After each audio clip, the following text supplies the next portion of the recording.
Katika filamu ya kisayansi ya mwaka 1984 inayoitwa The Terminator, filamu hii ilichezwa na Arnold Schwarzenegger ambaye alikuwa akiwinda wanawake mjini Los Angeles waliokuwa na jina la Sarah Connor, kwa lengo la kuzuia mwanamke mwenye jina hilo kuja kumzaa mtoto ambaye angeweza kuwaua cyborg wote ambao walitarajiwa kuja kwa siku zijazo. Ingawa mpango wa filamu hii ulikuwa ni wa kubuni tu na haukulenga kuonyesha tukio halisi lolote, matukio mawili ya mauaji yaliyotokea Houston, Texas, nchini Marekani mwaka 2000 yaliwashtua wakazi wa eneo hilo, na kwa wapenzi wa sinema za kisayansi yaliashiria kana kwamba maisha yameanza kuingia sanaa. Ndani ya kipindi cha wiki moja, wanawake wawili waliokuwa na jina moja la Mary Morris waliuawa kwa njia za kutisha zinazofanana katika jiji la Houston. Mara baada ya vyombo vya habari vya eneo hilo kugundua kufanana kwa majina yao, kufanana kwingine kuligunduliwa haraka. Wanawake hao walikuwa na sura zinazofanana, waliuawa kwa njia zinazofanana, na miili yao ilipatikana katika maeneo yenye mfanano mkubwa. Kwa kufanana huku kwingi, watu wengi waliamini kuwa mauaji hayo yalikuwa yanahusiana kwa namna fulani. Je, muuaji huyu alikuwa amehamasishwa na filamu ya Terminator katika kufanikisha ndoto zake chafu za mauaji? Wakazi wa Houston walikuwa kwenye taharuki mwishoni mwa mwaka 2000 kwamba muuaji angeweza kuwa mtu yeyote, na mwanamke yeyote mwenye jina la Mary Morris angeweza kuwa mhanga anayefuata. Kuwa nami mwanzo mpaka mwisho wa stori hii, kwani kuna mambo mengi ya kukushangaza. Hii inaitwa Namba ya Mwisho. Kama hujasubscribe na subscribe. Mimi naitwa Samuel Mabondo. Twende pamoja. Mary Henderson Morris alikuwa mwanamke mwenye miaka 48, mke na mama ambaye alifanya kazi kwa bidii kama ofisa wa mikopo katika benki ya Chase, Houston. Yeye na mumewe walikuwa wamejijengea maisha mazuri katika kitongoji cha Spring Valley kilichokuwa na hali nzuri kiuchumi. Walikuwa watu wa bidii, waliopata mafanikio na waliopendwa na majirani, marafiki na familia. Kwa mujibu wa watu waliowafahamu, walikuwa na uhusiano mzuri na hakuna yeyote kati yao alikuwa na uhusiano na dawa za kulevya au uhalifu. Hilo haswa ndilo lilifanya tukio hili kuwa la kutatanisha zaidi. Asubuhi ya tarehe 12 Oktoba mwaka 2000 ilianza kawaida tu kama siku nyingine yoyote katika familia ya Morris. Mary aliamka kwanza, akajiandaa kwa kazi na akaondoka nyumbani majira ya saa 12 asubuhi. Lakini Mary hakuwahi kufika kazini. Mumewe ambaye alikuwa naye kwenye ndoa kwa takriban miaka 5, aliyeitwa Jay, alikuwa na kawaida ya kuwasiliana na mke wake kwa simu mara kwa mara kwa siku. Siku hiyo ilikuwa tofauti. Hivyo alianza kuwa na wasiwasi ilipofika mchana bila kupata habari kutoka kwa Mary. Binti yake Mary aliyekuwa anaitwa Marilyn Blalock kutoka kwenye ndoa yake ya mwanzo, pamoja na Jay waliwasilisha taarifa ya kupotea kwake mapema jioni, wakati ambapo gari lililoungua lilikuwa limegunduliwa mahali. Kuitwa kwa idara ya sherifu wa kaunti ya Harris kulifanyika saa 4 asubuhi baada ya mtu kuripoti kuona moshi ukitoka kwenye eneo lenye miti. Polisi walipofika baadaye waligundua kuwa kilichokuwa kinawaka si majani au takataka, bali ni gari. Baada ya kuzima moto, walikuta mwili wa mwanamke aliyechomeka vibaya ndani ya gari hilo.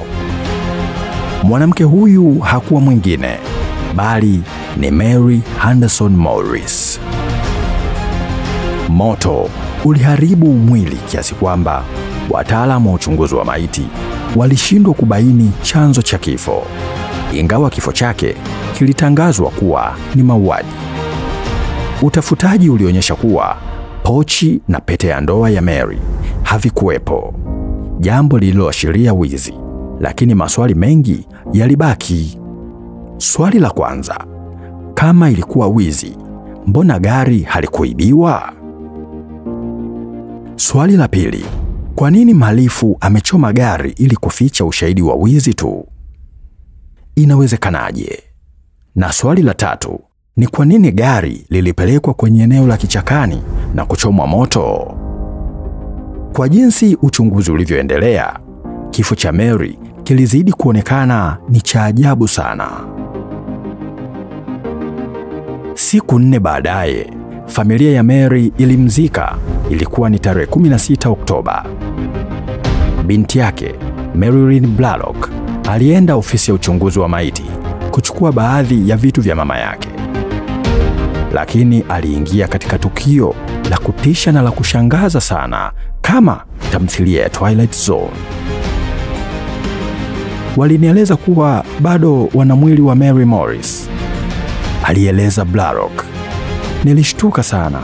Niliona mabaki, lakini nikagundua kuwa huyo hakuwa mama yangu, alisema Marilyn Blalock. Ilibainika kuwa mwili huo ulikuwa wa mwanamke mwingine anayeitwa Mary McGinnis Morris. Mary McGinnis Morris ni nani? Mary McGinnis Morris alikuwa na mfanano wa kushangaza na Mary Henderson Morris. Wote walikuwa wanawake warembo wenye nywele za kahawia, waliokuwa wakifanya kazi katika sekta za kitaaluma, waliokuwa wakiishi katika vitongoji vya kifahari na wanaume zao. Tarehe 16 Oktoba mwaka 2000, mwili wa Mary McGinnis ulipatikana ukiwa umejeruhiwa vibaya na kupigwa risasi kichwani. Mwili wake ulikutwa ndani ya gari lake katika eneo la kichakani, takribani maili 25 kutoka pale ambapo Mary Henderson alipatikana. Mauaji haya mawili yalizidi kuibua maswali. Ni nani alitaka kuua wanawake hawa wawili wenye jina moja? Wakati polisi wakihangaika kupata mtuhumiwa wa mauaji ya Mary Henderson, walikuwa na watuhumiwa wawili wa haraka kwa mauaji ya Mary McGinnis. Wakati wa kifo chake, Mary McGinnis alikuwa muuguzi na mkurugenzi wa afya katika kampuni ya Union Carbide. Alipendwa na wafanyakazi wenzake wote isipokuwa mmoja, Dwayne Young. Dwayne Young alikuwa muuguzi aliyekuwa akifanya kazi na Mary. Kadri walivyoendelea kufanya kazi pamoja, Dwayne alionekana kuwa na hisia za mapenzi kupindukia kwa Mary. Kwanza, Mary alidhani ilikuwa ni mapenzi ya kitoto tu, lakini hali ilibadilika na kuwa ni hali ya kumfuatilia kwa vitisho sasa. Siku moja aliandika maneno kwenye dawati la Mary yaliyosomeka, "Kifo kwako." Baada ya malalamiko ya mara kwa mara, Dwayne alifukuzwa kazi mnamo tarehe 13 Oktoba, siku 2 kabla ya Mary kuuawa. Mary alikuwa amenunua bastola wiki kadhaa kabla ya kuuawa. Bastola hiyo iliwekwa kwenye gari lake na iliaminika kuwa ilikuwa ni kwa ajili ya kujilinda. Mume wake ndiye aliyempa silaha hiyo na kumfundisha kuitumia. Tarehe 15 Oktoba ilikuwa siku ya mwisho ya Mary McGinnis kuonekana hai. Alienda kufanya manunuzi. Akamtembelea rafiki yake, Laurie Gilmore. Baadaye, Mary alimuita Laurie kutoka dukani na kusema, "Kuna mtu hapa ananitia wasiwasi." Baada ya muda mfupi, Mary alipiga 911. Maudhui ya simu hiyo hayakuwahi kutolewa hadharani, lakini afisa wa upelelezi alisema sauti ya simu hiyo iliwatetemesha damu. Mary hakurudi nyumbani. Mume wake aliyekuwa anaitwa Mike aliwasilisha taarifa ya kupotea kwake. Mwili wake ulipatikana siku chache baadaye akiwa amepigwa risasi kichwani. kwa kutumia bastola yake mwenyewe. Polisi waligundua kuwa tukio hilo lilikuwa limepangwa kuonekana kama kujiua. Lakini Mary alikuwa amepigwa na kufungwa mdomo, na funguo za gari zilipatikana nje ya gari. Hivyo, polisi walimshuku Dwayne Young, lakini pia Mike Morris ambaye ni mume wa Mary. Mike alitoa sampuli za DNA, lakini alikataa kufanyiwa kipimo cha uongo cha polygraph, akaajiri wakili, na akakataa kushirikiana zaidi na polisi. Pia alikataa binti yake wa miaka 16 kuhojiwa. Ingawa hakuwa ametenda kosa kisheria, hatua hizo zilimfanya azidi kushukiwa. Wachunguzi waligundua kuwa Mike alikuwa ameweka bima ya maisha ya $500,000 kwa Mary, jambo ambalo kwa lenyewe halitoshi kumtia hatiani mtu, lakini liliongeza mashaka zaidi.